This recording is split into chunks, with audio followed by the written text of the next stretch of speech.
আসসালামু আলাইকুম ভাইয়ার, আপনারা হয়তো অলরেডি জেনে ফেলেছেন বাংলাদেশের জনপ্রিয় কৌতুক অভিনেতা রবি চেঙ্গু আর আমাদের মাঝে নেই। এই তো কিছুদিন আগে বাংলাদেশের আরেকজন জনপ্রিয় কৌতুক অভিনেতা আহসান আলী ভাই আমাদের মাঝ থেকে বিদায় নিয়েছে। এভাবে দিন দিন আমাদের হারিয়ে যাচ্ছে আমাদের শৈশবে বিনোদন দেওয়া মানুষগুলো। দর্শক শ্রোতারা যাদের জন্ম 2000 সাল কিংবা 90 দশকে আপনারা ভালোভাবে চিনেন, আপনারা হয়তো তাদের ভিডিও দেখেছেন, তাদের অভিনয় দেখেছেন, তারা কিভাবে অভিনয় করেছে, সাবলীলভাবে অভিনয় করে আমাদেরকে হাসিয়েছে, আমাদেরকে বিনোদন দিয়েছে। দর্শক শ্রোতারা এই মানুষগুলো যখন চলে যায় আসলে ভাই মনটা খারাপ হয়ে যায়। কিছুদিন আগে চলে গেল আহসান আলী ভাই, এখন রবি চেঙ্গু। দর্শক শ্রোতারা এই মানুষগুলোকে দেখলে হাসি পাইতো। আমার বলতে গেলে আমি ব্যক্তিগতভাবে তাদেরকে পছন্দ করতাম।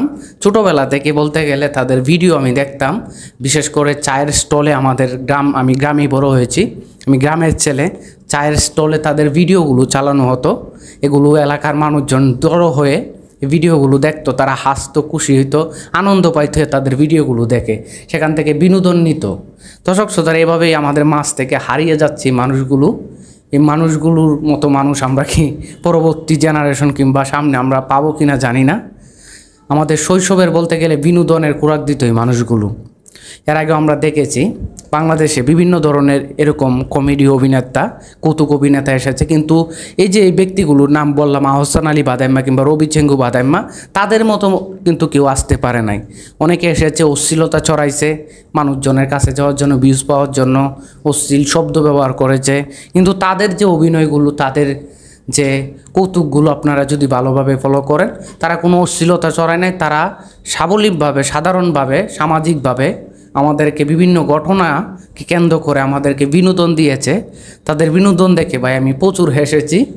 এখন ভাই বলতে গেলে, সত্যি কথা বলতে গেলে আমার মনটাই খারাপ হয়ে গেছে যখন এই ব্যক্তির এই কথাটা শুনলাম যে সে আমাদের মাঝে নেই, আর ভবিষ্যতে আমাদেরকে কোনো দিন তার নতুন কোনো অভিনয়ের মাধ্যমে আমাদেরকে হাসাবে না।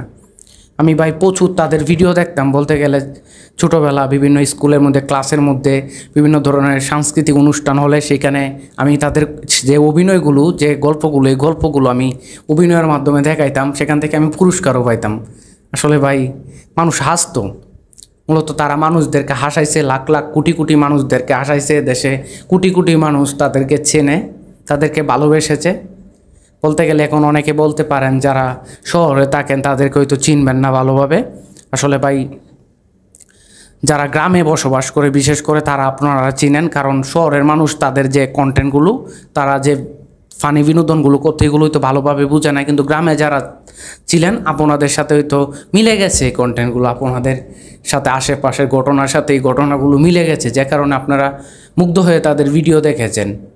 দর্শক শ্রোতারা, যাই হোক, তারা চলে গিয়েছে দুনিয়া থেকে, তারা যাতে শান্তিতে থাকতে পারে পরপারে, সেটা দোয়াই করি।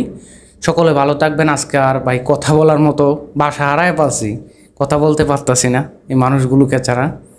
সকলে ভালো থাকবেন। আজকের মতো ভিডিওটা এখানে রাখতে চাই। আসসালামু আলাইকুম।